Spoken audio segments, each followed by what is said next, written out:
My name is doctor सरिता कुमार। आज जो मैं पढ़ाने जा रही हूँ उपशास्त्री प्रथम वर्ष के पाठ्यक्रम के अंतर्गत पर्यावरणीय संकट एवं सामाजिक दायित्व। मैंने आपसे पहले वाले वीडियो में पर्यावरणीय संकट कौन कौन से हैं उसकी चर्चा की थी। जैसे मैंने बताया था यहाँ पे बाढ़, ठीक, जनसंख्या, उसके बाद मैंने चर्चा किया था भूस्खलन, और उसके बाद आता है जल प्रदूषण। उसके बाद चर्चा की थी मैंने जितने भी पर्यावरण संकट हैं, जैसे भूस्खलन, भूकंप, ज्वालामुखी का फटना, चाहे बाढ़ आना, जितने भी पर्यावरण, जल प्रदूषण, वायु प्रदूषण, सभी की चर्चा की थी, जिसमें बताया था किस तरह पर्यावरण संकट के कारण मानव जीवन प्रभावित हो रहा है। मानव के कुछ ऐसे काम किए हैं जो पर्यावरण के विपरीत हैं, ठीक है, जैसे कि अंधाधुंध पेड़ों की कटाई, जमीनों का पेड़ों को काट के घर बनाना, भवन का निर्माण करना, अनैतिक तरफ से खनिजों का निकालना, कोयला का निकालना, पेट्रोलियम का निकालना, ठीक है, ये सब क्या है, इसके कारण क्या है, पर्यावरण में असंतुलन हुआ, ठीक है, जिससे क्या हुआ, पर्यावरण में प्रदूषण हुआ और मानव जो समाज था उसको भी वो प्रभावित किया, ठीक है। पर्यावरण संकट के अंतर्गत क्या होता है कि जैसे कि बाढ़ आया, भूकंप आया, ये सब क्या वो हमारे पर्यावरण संकट है जो मानव जीवन को प्रभावित करते हैं।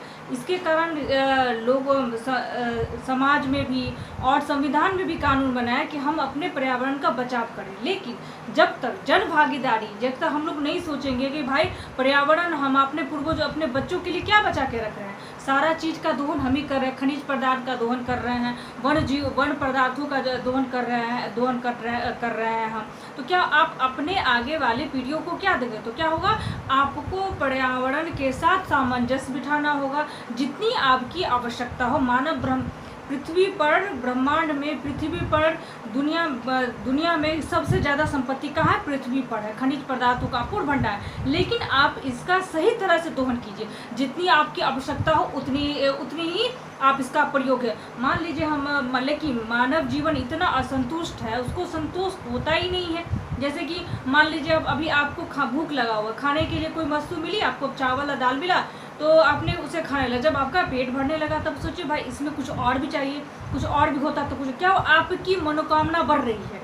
तो लेकिन वैसे आप उस मनोकामना बढ़ रही, उसी तरह आपकी अपने स्वार्थ की पूर्ति के लिए आप क्या कर रहे हैं, वन जीवों का कटाव कर रहे हैं, भवन का निर्माण कर रहे हैं, नए सड़क बना रहे हैं, पहाड़ों को काट, इससे पर्यावरण से आप पर्यावरण के साथ छेड़छाड़, जिससे क्या होता है, भूकंप आना, जलवायु का बढ़ना, सुनामी, चक्रवात, ये सब क्या है, पर्यावरण संकट है। अब उठता है सामाजिक दायित्व से किस तरह पर्यावरण संकट को हम बचा सकते हैं, ठीक है। आगे क्लियर है पर्यावरण संकट क्या है। अब आगे बढ़ते हैं, क्या कहा गया, पर्यावरण रक्षा हमारा सामाजिक दायित्व क्या है, पर्यावरण की रक्षा क्या, हमारी सामाजिक दायित्व, यानी समाज के हर व्यक्ति का फर्ज बनता है कि पर्यावरण की रक्षा करे, उसका दोहन न करे, ठीक है, पर्यावरण की रक्षा करे, ठीक है। पर्यावरण संतुलन दो बिंदुओं पर सहज रूप से प्रकट होता है, यानी पर्यावरण के जो मुख्य दो बिंदु हैं, दो रूपों पर स्पष्ट है। पहला क्या है, प्राकृतिक संपदा का उचित मात्रा में लाभ उठाए, यानी पृथ्वी पर तो मैंने पहले प्रचुर मात्रा प्राकृतिक संसाधन है, उसका उचित उचित लाभ उठाए, यानी आपको जितनी आवश्यकता है आप उतना ही लाभ उठाए, दोहन उसका न करें। आपकी आवश्यकता इतनी कि आप इतना लेके क्या करेंगे, तो आपकी उचित, यानी जितना जरूरत उतनी आवश्यकता का उठाए। दूसरा, प्रकृति मनुष्य जन प्रदूषण को कम किया, यानी प्रकृति तो जो हुआ जैसे जलवायु से प्रकृति, लेकिन मानव जनित जो होता है प्रदूषण, जैसे कि वायु प्रदूषण, जल प्रदूषण, वनों की कटाई के जो होता है उसका प्रदूषण, ये सब क्या हुआ, वो ये मानव जनित है, उनको कम करे, जिससे प्रकृति में संतुलन बना रहे, ठीक है। अब क्या कहते हैं, यहाँ क्या कहा गया है, महान वैज्ञानिक आइंस्टाइन ने क्या कहा है, दो चीजें असीमित, यानी महान वैज्ञानिक आइंस्टाइन जो थे उन्होंने दो चीजों पर जोर दिया, उन्होंने क्या कहा, दो चीजें असीमित, यानी इसकी सीमा नहीं है। पहला क्या आपका, ब्रह्मांड, क्या ब्रह्मांड की सीमा है? बिल्कुल नहीं, जहाँ ब्रह्मांड की कोई सीमा नहीं। और दूसरी, मानव की मूर्खता, यहाँ मूर्खता का संबंध, आपको प्रकृति इतनी संपदा दी है लेकिन आप मूर्खतापूर्ण यूज कर रहे हैं। आपकी जितनी ज़रूरत उतनी ही योग, लेकिन आपको संतोष हो ही नहीं रहा है कि हम कितनी चीज़ों का आवश्यकता, आपकी जितनी आवश्यकता है उसका नहीं, उससे ज़्यादा ही आप चाहते हैं मेरे पास हो। नहीं, वही बोला है कि यहाँ क्या क्या है, दूसरी मानव था, उन्होंने मानव को मूर्ख कहा। किस मामले की, पर्यावरण आपको संपदा उतना ही यूज करिए, इसलिए मूर्ख कहा। ठीक है, मानव ने अपनी मूर्खता के कारण अनेक समस्या पैदा की है। मानव की जो अपनी जो लोग होते हैं उसके कारण, उनकी मूर्खता के कारण बहुत सारी सामाजिक समस्या उत्पन्न हुई है। क्या है, जैसे विधानसभा, संसद, न्यायालय, अखबार में देखिएगा कि कानून बनता है, पर्यावरण संशोधन, पर्यावरण संकट रोकने के लिए कानून बना, इसके लिए न्यायालय में याचिका दायर की गई, कानून बना गया, संसद में आवाज़ें उठी, अखबार में नए जब भी देखिएगा तो पर्यावरण संबंधी कुछ खबरें आती रहती हैं अखबार में, टेलीविज़न पर। लेकिन इससे क्या फ़र्क पड़ा, क्या परिवर्तन हुआ, क्या लोगों को उससे प्रभाव पड़ा? कानून होने, अगर कानून से सब कुछ सही हो जाता तो आज देश हमारा काफ़ी सुधर जाता। प्लास्टिक पर प्रतिबंध हुआ कि प्लास्टिक का यूज़ नहीं हुआ, लेकिन फिर भी लोग यूज़ करते हैं। ठीक है, अब कहा गया है कि आप जो है वायु प्रदूषण को रोकने के लिए वाहन में जितना हॉर्न उसका आवाज़ कम कर, फिर रुका नहीं हुआ।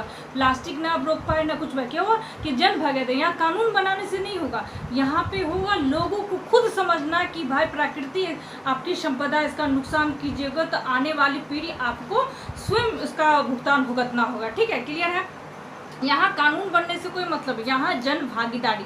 अब जन भागीदारी क्या है, दो तरह से लिया गया, एक है व्यक्तिगत भागीदारी और दूसरा है आपका सामुदायिक भागीदारी। पहला क्या भाई, पर्यावरण के प्रति प्रत्येक व्यक्ति का अपना दायित्व होता है। पर्यावरण के प्रति हर व्यक्ति को अपना दायित्व होता है। जैसे विश्व पर्यावरण दिवस मनाया जाता है तो लोगों को कहा जाता है पेड़ लगाया जाए, पेड़ लगाइए, प्रदूषण से बचाइए, लिए कि अपना दायित्व। आप सोचिएगा कि भाई आप एक पेड़ काटें, उसके बदला हम 5 पेड़ लगाएं। ठीक है, तो ये आपका अपना दायित्व, आप अपना समझ के कि भाई अपना पेड़ लगाइए तो आप अपने आने वाली पीढ़ी को बचा रहे हैं। क्या है, आप एक पेड़ लगाइएगा तो आप अपने आने वाली पीढ़ी को स्वच्छ वायु दीजिएगा, खनिज संसाधन दीजिएगा। ठीक है, यदि उसने जन्म लिया है, अगर आपने प्रकृति में जन्म लिया है तो पर्यावरण के प्रति कुछ कर्तव्य का निर्वाह करना आवश्यक है। या कि आप जिस प्रकृति, जिस माहौल में, जिस पर्यावरण में रह रहे हैं तो क्या आपकी उसकी जिम्मेदारी बनती है ना कि भाई हम जिस पर्यावरण जो हमारे सब चीज़ आवश्यकताओं की पूर्ति कर रहा है तो उसके लिए तो हमारी जिम्मेदारी है कि हम इसको सुरक्षा कैसे प्रदान करें, वन जीवों को कटने से कैसे बचाएं, खनिज संसाधन का जो दुरुपयोग हो रहा है उसको कैसे बचाएं, मिट्टी का जो कटाव हो रहा है उसको कैसे रोके, बाढ़ जो हो रहा है उसका प्रबंधन कैसे करें। ये सब क्या है, आपका दायित्व बनता है, क्योंकि आप इसी समाज के होंगे। आप अगर अभी नहीं सचेत हुए तो आने वाली पीढ़ी को भयानक दुष्परिणाम भुगतने होंगे। ठीक है, कुछ कर्तव्य है आवश्यक, क्योंकि पर्यावरण अपनी समस्त अवस्थाओं की पूर्ति करते हुए विकास को प्राप्त करे।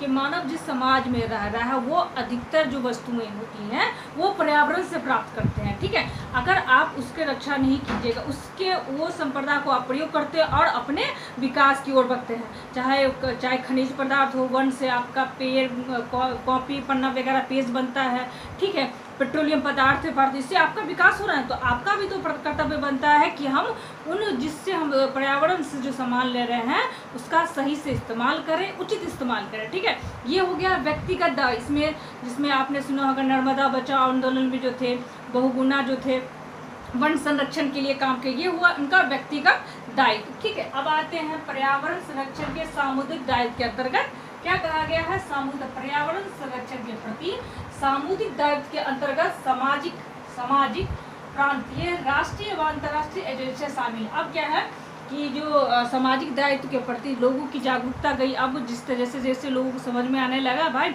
अगर हमने पर्यावरण की रक्षा भी नहीं की, संकट से नहीं बचाया तो हमें इसके गलत परिणाम भुगतने पड़ेंगे। जैसे ओजोन परत भुगतने पड़ रहा है, भूकंप आ रहा है, बाढ़ आ रहा है और खनिज संपदा कमें हो रही हैं, पेड़ों के कटाव होने से वन जीवन भी प्रभावित हो रहा है। ठीक है, तो यहाँ क्या गया है कि राष्ट्रीय व अंतर्राष्ट्रीय एजेंसियाँ क्या है, अंतर्राष्ट्रीय यानी राष्ट्रीय स्तर पर और अंतर्राष्ट्रीय पर एजेंसियाँ बनाई गई हैं, जो सामाजिक एजेंसी समूह बनाए गए हैं जो पर्यावरण को सामाजिक दायित्व को समझाने के लिए काम कर रहे हैं। ठीक है, पर्यावरण संरक्षण एवं विकास में समाज के क्षेत्र स्तर पर लेकर अंतर्राष्ट्रीय स्तर तक कार्यक्रम करने, यानी कि यहाँ अंतर्राष्ट्रीय स्तर पर कार्यक्रम संचालित किए जा रहे हैं, जिसके अंतर्गत ये कहा जा रहा है कि हमें अपने पर्यावरण की रक्षा करना होगा। ठीक है, अब क्या है, और अनेक एजेंसी एवं समूह इस कार्य में लगे हुए हैं। क्या है, ये अनेक समाज और समूह जो है इस कार्य में लगे, यानी हमारे पर्यावरण को बचाने के लिए और मानव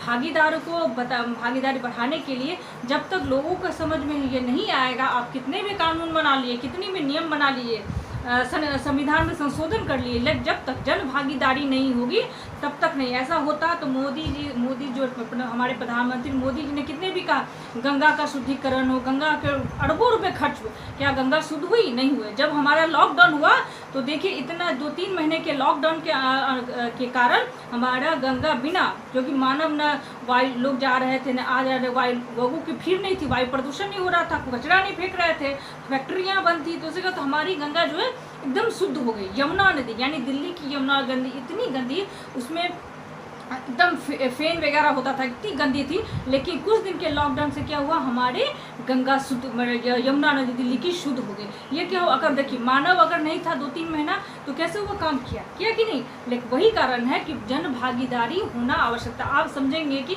चाहे नदी में कचरा ना डाले, मलमूत्र का त्याग ना करे, फैक्ट्रियों की पाइपलाइन उसमें ना दिया जाए। ठीक है, लोगों को बच्चों को जो एजुकेशन देते हैं, शिक्षा, उसमें बताया जाए कि पर्यावरण को कैसे सुरक्षित, या पेड़ लगाना चाहिए, पेड़ों की बर्बाद नहीं करनी चाहिए। आप जो पेपर या पेपर जो यूज़ करते हैं वो वृक्ष कटने से, तो आप उसकी उपयोगिता उनको बताएं। ठीक है, अब क्या है, कुछ एजेंसियों के बारे में चर्चा कर रही हूँ। पहला क्या आपका, बॉम्बे नेचुरल हिस्ट्री सोसाइटी। ये क्या है, ये एजेंसियां हैं सामाजिक दायित्व के अंतर पर्यावरण संरक्षण के लिए काम करती है। दूसरा क्या है, world wide fund and nature India WWFI, ये नई दिल्ली में है। ठीक है, तीसरा क्या है, विज्ञान और पर्यावरण केंद्र, ये भी नई दिल्ली। ये क्या, ये जितनी एजेंसियां हैं सामाजिक दायित्व के अंदर पर्यावरण संरक्षण के लिए काम करते हैं। उसका है PBR इन्फॉर्मेटर्स एजुकेशन सेंटर। ये जितनी भी एजेंसी आपकी चर्चा करी, ये राष्ट्रीय अंतर्राष्ट्रीय में मिलकर पर्यावरण में सामाजिक दायित्व को बारे में दर्शाते हैं। ठीक है, इसलिए कहा जा रहा है कि हम हैं, पर्यावरण है तो हम हैं। अगर हम पर्यावरण नहीं होगा तो मानव जीवन की कल्पना नहीं की जा सकती। इसलिए समाज का दायित्व बनता है, लोगों का व्यक्तिगत दायित्व बनता है कि पर्यावरण संकट को रोके,